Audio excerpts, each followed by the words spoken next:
Big breaking చూస్తున్నాం. Air India flight ప్రమాదంపై మరొక వీడియో బయటకు వచ్చింది. గాల్లోకి లేచిన క్షణాల్లోనే విమానం కుప్పకూలినట్టుగా అర్థమవుతుంది. సీసీ కెమెరాలో ఈ ప్రమాదం విజువల్స్ రికార్డ్ అయ్యాయి. రన్వే నుంచి గాల్లోకి ఎయిర్ ఇండియా 171 విమానం లేచింది. గాల్లో ఉండగానే సడన్గా కిందికి కూలిపోయింది విమానం. ఒక్క నిమిషంలోనే కూలిపోవడంపై అనుమానాలు వ్యక్తమవుతున్నాయి. గాల్లో ఏదైనా పక్షి తగిలిందా లేదంటే ఇంకేదైనా సమస్య అనే అనుమానాలు తలెత్తున్నాయి. ఒకసారి ఆ సీసీటీవీ ఫుటేజ్ చూస్తున్నాం. అప్పుడే ఫ్లైట్ టేకాఫ్ అయింది. టేకాఫ్ అయిన కొద్దిసేపటికి ఆ 2-3 నిమిషాల్లోనే బహుశా 5 నిమిషాల లోపు ఇదంతా జరిగింది. ఒకసారి చూడండి. టేకాఫ్ అయిన కొద్దిసేపటికే ఫ్లైట్ కిందికి పడుతుంది. విమానం వెనుక భాగం పూర్తిగా కింద తగిలి చెట్టుకు తగిలి విమానం పూర్తిగా పేలిపోయిన దుర్ఘటనకు సంబంధించిన దృశ్యాలు మనం చూస్తున్నాం.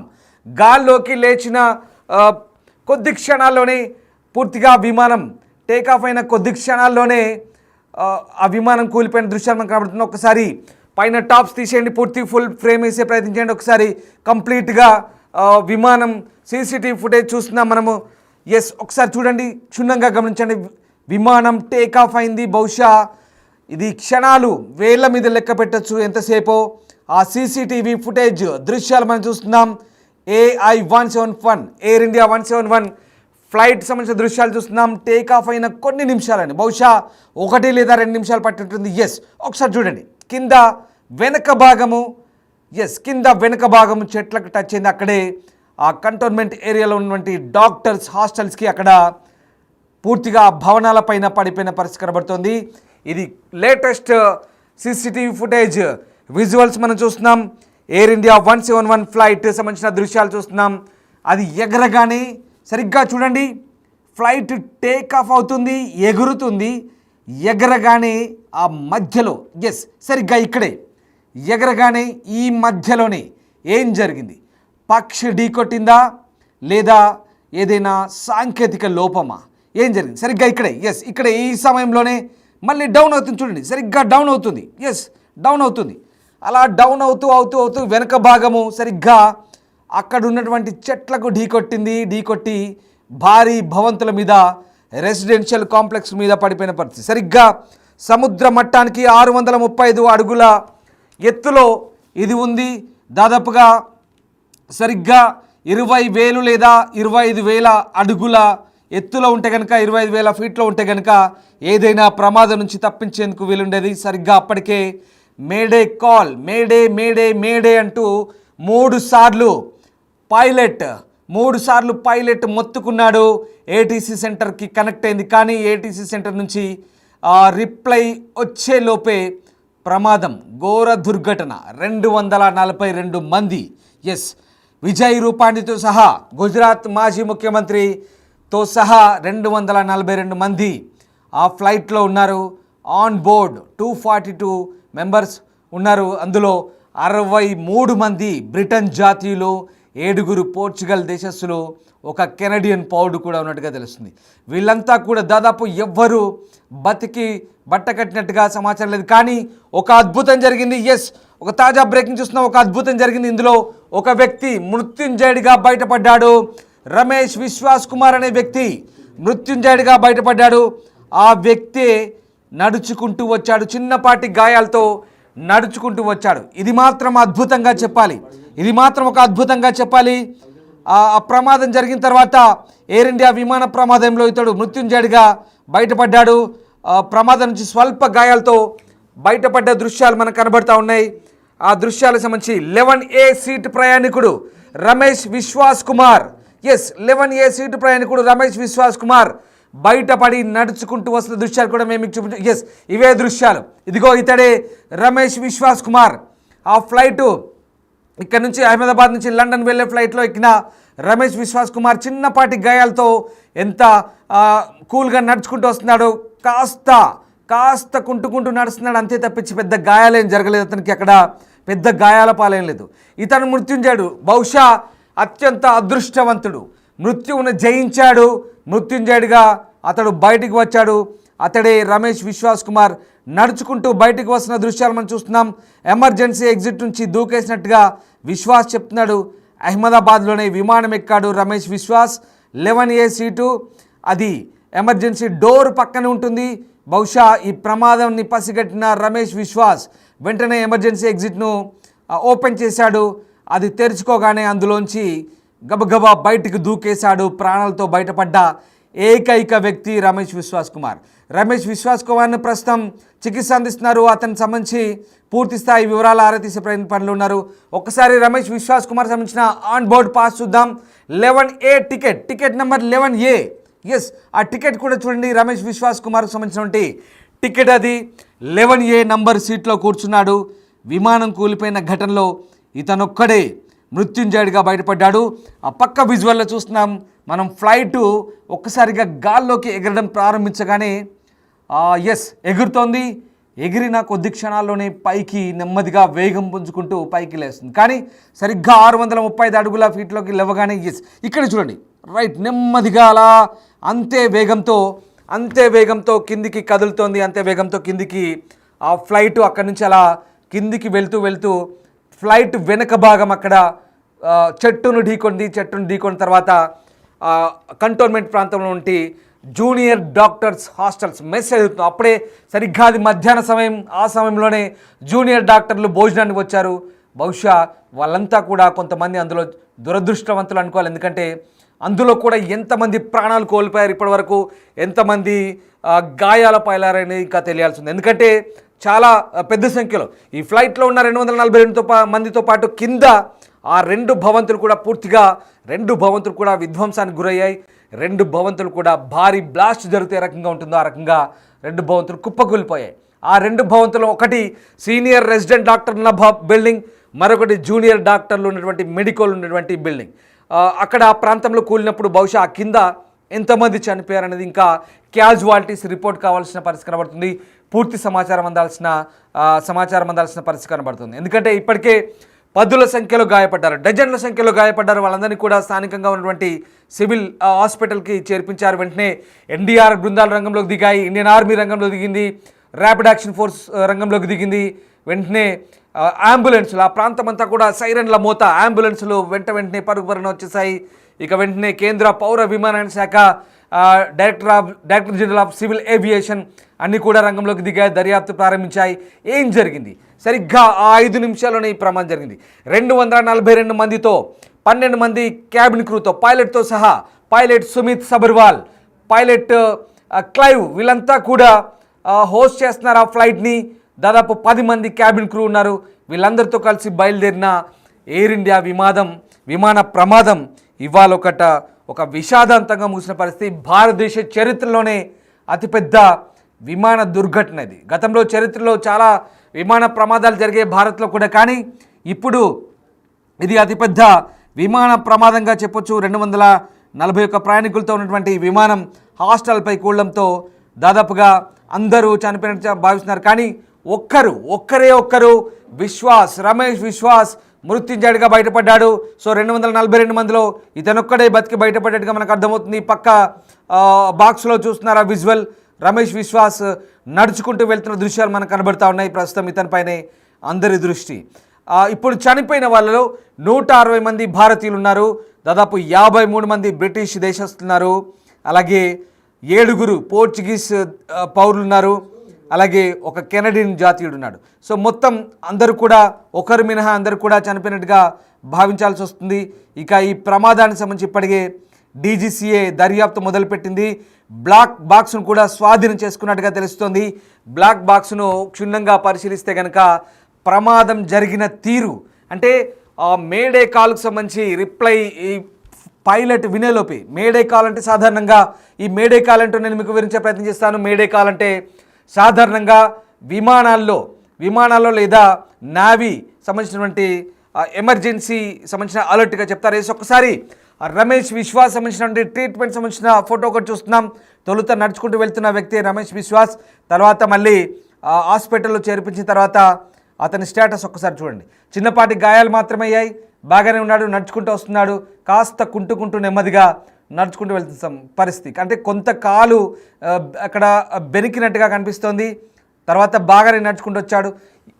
ఒకటి మాత్రం నిజంగా అద్భుతం, ఇది అంత పెద్ద ప్రమాదంలో ఆ మాత్రం కాలు బెనికి చిన్నపాటి గాయాలవడం కూడా అలా బయటపడడం కూడా నిజంగా అది ఒక రకంగా అది ఇవాళ లక్కీయెస్ట్ పర్సన్ ఎవరైనా ఉన్నారు భారతదేశంలో అంటే బహుశా రమేష్ విశ్వాస్ కుమార్ అని చెప్పాలి. మృత్యువు నుంచి బయటపడ్డాడు ఆ వ్యక్తి.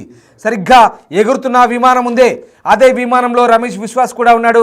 కానీ 242 మందిలో ఆ కూలిపోయిన విమానంలో బహుశా ఇతను ఒక్కడే బతికి బయటపడ్డాడు. ఇక మిగతా అందరూ కూడా చనిపోయినట్టుగా దాదాపుగా నిర్ధారిస్తున్నారు. ఎస్, మీకు ఒక్కసారి మేడే కాల్ గురించి చెప్పే ప్రయత్నం చేస్తాను. ప్రమాదం చోటు చేసుకుని ఏదైనా విపత్తు సంభవించే సమయంలో విమానాల్లో కానీ నౌకా షిప్పుల్లో కానీ మేడే కాల్ అని ఇది విదేశీ పదంగా చెప్తారు, లాటిన్ పదంగా చెప్తారు. ఈ పదాన్ని వినియోగించడం ద్వారా అంటే విపత్తులు సంభవించినప్పుడు ఆ కాల్ను వినియోగిస్తారు. మేడే కాల్ అనేది వినియోగిస్తారు. విపత్తులు సంభవించినప్పుడు విమానాలు అయితే ఏటీసీ సెంటర్ కానీ, నావికా దళం అయితే నేవీ అయితే వాళ్ళకి సంబంధించినటువంటి నావిగేషన్ కంట్రోల్ కమాండ్ కంట్రోల్ కానీ పంపే అవకాశం ఉంది.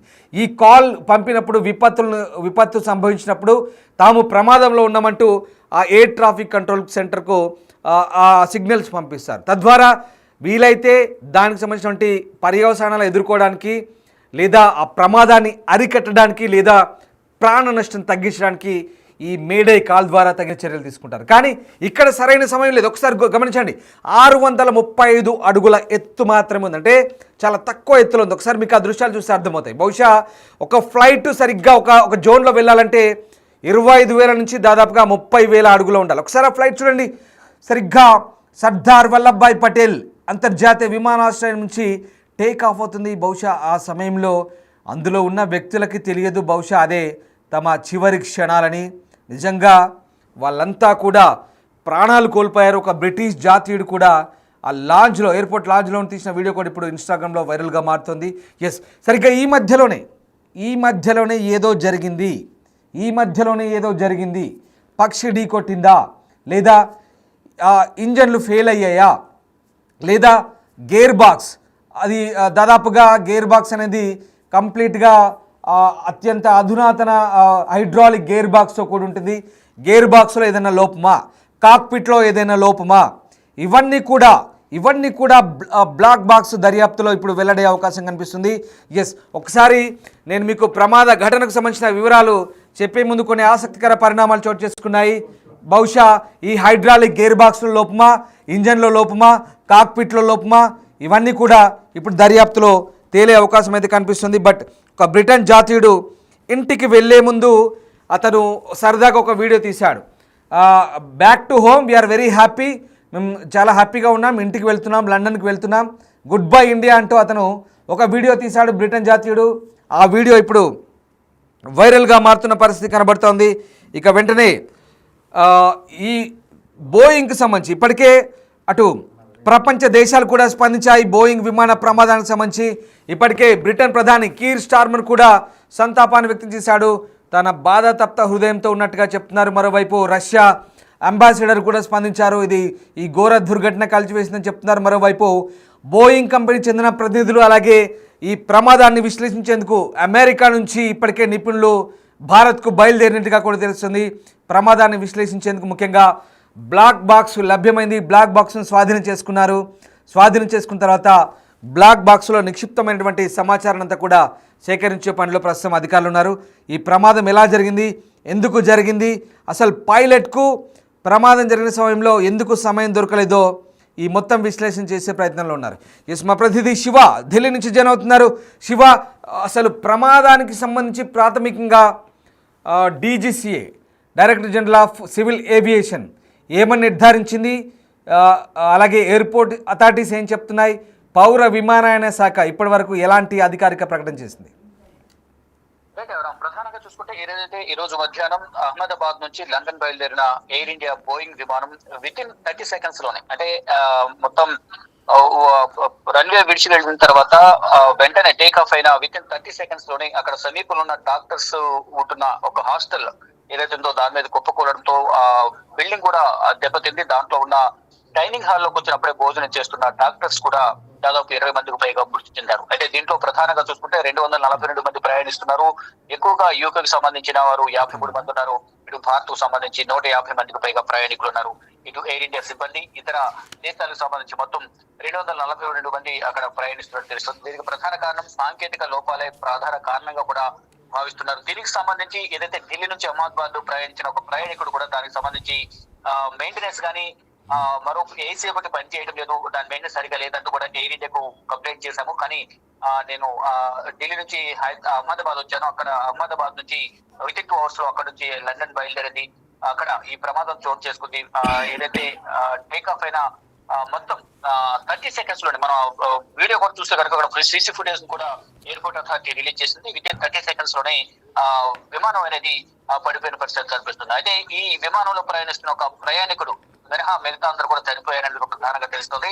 దీంట్లో ఎయిర్ ఇండియా విమానంలో విశ్వాస్ కుమార్ రమేష్ అనే వ్యక్తి ప్రమాదంలో ప్రాణాలతో బయటపడినట్టుగా తెలుస్తుంది. ఆసుపత్రిలో ప్రజెంట్ అతను చికిత్స పొందుతున్నాడని అహ్మదాబాద్ పోలీస్ కమిషనర్ వెల్లడించారు. విమాన ప్రమాదంలో ప్రాణాలతో బయటపడ్డ ఏకైక వ్యక్తి విశ్వాస్ కుమార్. ఆయన మీడియాతో కూడా మాట్లాడారు. విమానం టేక్ ఆఫ్ అయిన 30 seconds లో అంటే 30 సెకండ్ల భారీ శబ్దం వచ్చి కూలిపోయింది అనేది ఆయన చెప్తున్నారు. రైట్ శివ, అంటే ఇప్పుడు ప్రమాదానికి కారణం ఏమై ఉంటుంది? అధికారులు ఎలాంటి నిర్ధారణకు వచ్చారు? దీనికి సంబంధించి ఏం చెప్తున్నారు? ప్రమాదానికి సంబంధించి మాత్రం సాంకేతిక కారణాలే దీనికి ప్రధాన లోపం అయిండొచ్చు అనేది కూడా ఒక అభిప్రాయానికి అయితే వస్తున్నారు. ఇప్పటికే పౌర విమానయాన శాఖ మంత్రి అక్కడ సంఘటన స్థానాన్ని పరిశీలించారు. అధికారుల నుంచి సమాచారం తెలుసుకున్నారు. మరి కాసేపట్లోనే ఆయన అక్కడ పరిశీలించిన కాసేపటికే కేంద్ర హోంమంత్రి అమిత్ షా, గుజరాత్ సీఎం భూపేంద్రభాయ్ పటేల్ ఇద్దరు కూడా మొత్తం ముగ్గురు కలిసి ఆ ప్రమాదం జరిగిన ప్రాంతాన్ని పరిశీలించి అక్కడున్న అధికారులందరితో కూడా మాట్లాడి అసలు సంఘటన ఏ విధంగా జరిగిందనే వివరాలు కూడా సేకరించారు. అదే ఇక ప్రమాదానికి గల ప్రధాన కారణం ఏంటి అనేది కూడా ఇంకా ధృవీకరించలేకపోతూ ఉన్నారు. అంటే విజువల్స్ దృశ్యాలు కూడా మనం చూస్తూ ఉంటాయి. టేక్ ఆఫ్ అయింది, అక్కడ నుంచి వితిన్ కొంచెం దూరం వెళ్ళిన వెంటనే అత్యంత సమీపంలోనే నివాసాలపై విమానం అనేది కూలిపోయిన ఘటనలో మొత్తం దాదాపు ఒకరు మినహా మిగతా అందరూ చనిపోయారని భావిస్తున్నారు. అంటే సాంకేతిక లోపమే కారణమా, ఇంకా ఏమైనా ఇతరత్ర కారణాలు ఉన్నాయా అనే కోణంలో కూడా ఈ దర్యాప్తు అయితే కొనసాగుతుంది. కానీ అధికారికంగా ఏంటి లోపం అనేది మాత్రం ఇప్పటి వరకు ధృవీకరించలేదు, ఎటువంటి ప్రకటన చేయలేదు. అయితే దీనికి సంబంధించి ప్రధాని నరేంద్ర మోడీ ఎప్పటికప్పుడు అక్కడ సహాయం సంబంధించి కూడా అందరితో మాట్లాడుతున్నారు. అదే ఏదైతే విశ్వాస్ కుమార్ ఎవరైతే ఉన్నారో అతను యూకేలో ఉండే వ్యక్తిగా కూడా చెప్తున్నాడు. 20 సంవత్సరాలకు అక్కడే ఉంటున్నాడు. కుటుంబాన్ని కలిసి వెళ్తేందుకు ఇండియాకి వచ్చానని చెప్పారు. ఇక తాను లేచి చూసేసరికి విమాన శకలాలు ఉన్నాయనేది కూడా చెప్తున్నారు. అతనితో పాటు అతని తమ్ముడు కూడా విమానంలో ప్రయాణిస్తున్నాడు అనేది కూడా చెప్తున్నారు. అంటే అతని తమ్ముడు కూడా చనిపోయి ఉండొచ్చని ఒక అనుమానం వ్యక్తం అవుతోంది. కొత్తగా చూసుకుంటే విశ్వాస్ కుమార్ కూడా ఈ విమాన ప్రమాదాలు బయటపడ్డారు. ఎవరెవరు బ్రతికి ఉన్నారని కూడా ఇప్పటి వరకు తెలియదు. కానీ అందరూ కూడా చనిపోయి ఉండొచ్చని ఒక అంచనా అయితే వేస్తున్నారు. కానీ దీనికి సంబంధించి సాంకేతిక లోపాలే ప్రధాన కారణం అయి ఉండొచ్చు అనేది అందరూ భావిస్తూ ఉన్నారు. Right Shiva, thanks for the update. So మొత్తం మీద విమాన ప్రమాద ఘటనకు సంబంధించి అప్డేట్స్ అయితే అంతున్నాయి. అయితే ఈ ప్రమాదానికి గల కారణాలు ఏంటి అనే అంశాలపై ప్రస్తుతం పూర్తి స్థాయిలో డీజీసీ అధికారులు అయితే ఆరా తీస్తున్న పరిస్థితి కనబడుతుంది. సరిగ్గా అంటే విమాన ప్రమాదానికి చాలా కారణాలు వెతుకుతున్నారు. విమాన యానానికి సంబంధించిన ఎక్స్పర్ట్స్ కూడా కొన్ని కారణాలు చెప్తున్నారు. ముఖ్యంగా విమానయాన ఎక్స్పర్ట్ చెప్తున్న ప్రకారం ఆ విమాన ప్రమాదానికి సంబంధించి కొన్ని ల్యాండింగ్ సమస్యలు కూడా, అంటే ముఖ్యంగా ఆ చక్రము ఏదైతే ఇరుక్కుపోయింది, భవనాల మధ్యలో ఇరుక్కుపోయినప్పుడు ఆ బ్యాలెన్సింగ్ అవ్వలేనట్టుగా చెప్తున్నారు. దాంతోపాటు కొన్ని ప్రధాన సమస్యల గురించి తెలుసుకుంటే కనుక ముఖ్యంగా ఏదైతే విమానం బయలుదేరినప్పుడు ఇంజన్లో కొన్ని చిన్న చిన్న లోపాలు కూడా ఉన్నట్టుగా గుర్తిస్తున్నారు. విమాన ప్రమాదానికి సంబంధించి ఇంకా పూర్తి స్థాయి విశ్లేషణ చేస్తున్నారు. బహుశా బ్లాక్ బాక్స్ కనుక విప్పితే పూర్తి వివరాలు అయితే అందుబాటులోకి వచ్చే అవకాశం ఉంది. ఒక్క నిమిషం, ఒక విషయం మాత్రం చాలా ఖచ్చితంగా చెప్తున్నారు. విమానం 35,000 అడుగుల ఎత్తులో ఉంటే కనుక ప్రమాదాన్ని కాస్త నివారించే అవకాశం ఉండదు. ఎందుకంటే ఆ 35,000 అడుగుల ఎత్తులో ఉంటే కనుక ఏటీసీ సెంటర్ కొంత విమానాన్ని కంట్రోల్ చేసే అవకాశం ఉండేది, ప్రమాద తీవ్రత తగ్గేది. ఎందుకంటే కేవలం సముద్ర మట్టానికి 625 అడుగుల ఎత్తులో ఉంది విమానం. క్రమక్రమంగా ఒకసారి చూడండి, 400 అడుగులు అలా ప్రతి సెకండ్కి 400 అడుగులు తగ్గుకుంటూ వస్తుంది, కిందికి దిక్కుంటూ వస్తుంది. ప్రతి సెకండ్కి 400 అడుగులు దిక్కుంటూ వస్తూ అదే వేగంతో వెనక భాగం ఏదైతే ఉందో అది కంప్లీట్గా ఢీ కొట్టింది. ఈ రేంజ్లో ఉంది. ఇలా ఇది పైకి కనబడుతుంది. ఇలా వెనక భాగం ఏదైతే ఉందో చెట్టును ఢీకొట్టి ఇక్కడే పూర్తిగా డెస్ట్రాయ్ అయిన పరిస్థితి కనబడుతుంది. అక్కడ ఆ బిల్డింగ్లో పడ్డది. సరిగ్గా 625 అడుగుల ఎత్తుకు వెళ్తున్న తర్వాత అప్పుడే క్రమంగా వేగం పుంజుకుంటూ ఇలా వెళ్తూ వేగం పుంజుకుంటూ 25,000 అడుగుల ఎత్తుకు వెళ్ళేసరికి ఇలా ఈ లెవెల్లో రావాల్సింది. కానీ ఇక్కడే ఈ లేస్తున్న క్రమంలోనే సరిగ్గా ఇక్కడే ఈ బ్యాక్ ఏదైతే ఉందో అది అక్కడ ప్రతి సెకండ్కు 400 అడుగుల కిందికి దిగజారుతూ వస్తూ అక్కడ పూర్తిగా విమానం కుప్పకూలిపోయిన పరిస్థితి ధ్వంసమైంది. బహుశా ఇంకా ఎత్తులో ఉంటే కనుక కొద్దిసేపు అయితే కనుక ఒక 20,000 అడుగులు లేదా 30,000 అడుగుల ఎత్తులో ఉంటే కనుక ప్రమాద తీవ్రత తగ్గేది. పైలట్ అప్రమత్తం చేసేవాడు. పైలట్ అప్రమత్తం చేసేలోపే ఏటీసీ సెంటర్ కూడా విపత్తు నివారించే కాస్తో కూస్తో చర్యలు తీసుకునేది. కానీ ఇక్కడ ఆ సందర్భం లేకుండా పోయింది. కొన్ని విజువల్స్ మనం చూస్తాం. రైట్, ఆ సీసీటీవీ ఫుటేజ్ మనం గమనిస్తే కనుక చాలా ఖచ్చితంగా క్లియర్గా కనిపిస్తుంది. ఈ సీసీటీవీ ఫుటేజ్ ఇప్పుడు మనకు తాజాగా అందినటువంటి విజువల్ అది. ఒకసారి ఉదయం జరిగిన ప్రమాదం సంబంధించిన విజువల్ చూస్తే కనుక అది కాస్త దూరం నుంచి ఉంది. అది వెనక నుంచి తీసిన ఫుటేజ్ అది. ఇప్పుడు తాజాగా అందిన ఫుటేజ్ ప్రకారం మనము ఖచ్చితంగా విమానం టేక్ ఆఫ్ అయినప్పుడు ఏ రకంగా ఉంది, అది తర్వాత కింద పడ్డప్పుడు ఏ రకంగా ఉందో మనం ఒకసారి అర్థం చేసుకోవచ్చు. రైట్, ప్రమాదానికి సంబంధించి అసలు ఏం జరిగింది, ఆ 5 నిమిషాల్లో ఏం జరిగిందో నేను మీకు ఒకసారి మళ్ళీ చెప్పే ప్రయత్నం చేస్తాను.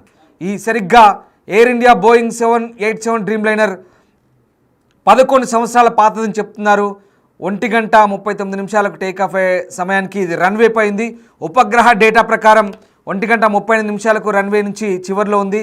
అలాగే టేక్ ఆఫ్ అయిందని చూపిస్తుంది. టేక్ ఆఫ్ అయిన తర్వాత విమానం 625 అడుగుల ఎత్తులో సిగ్నల్ కోల్పోయింది. విమానం దిగిన తర్వాత సిగ్నల్ 8 నిమిషాలు మాత్రమే చురుగ్గా ఉంది.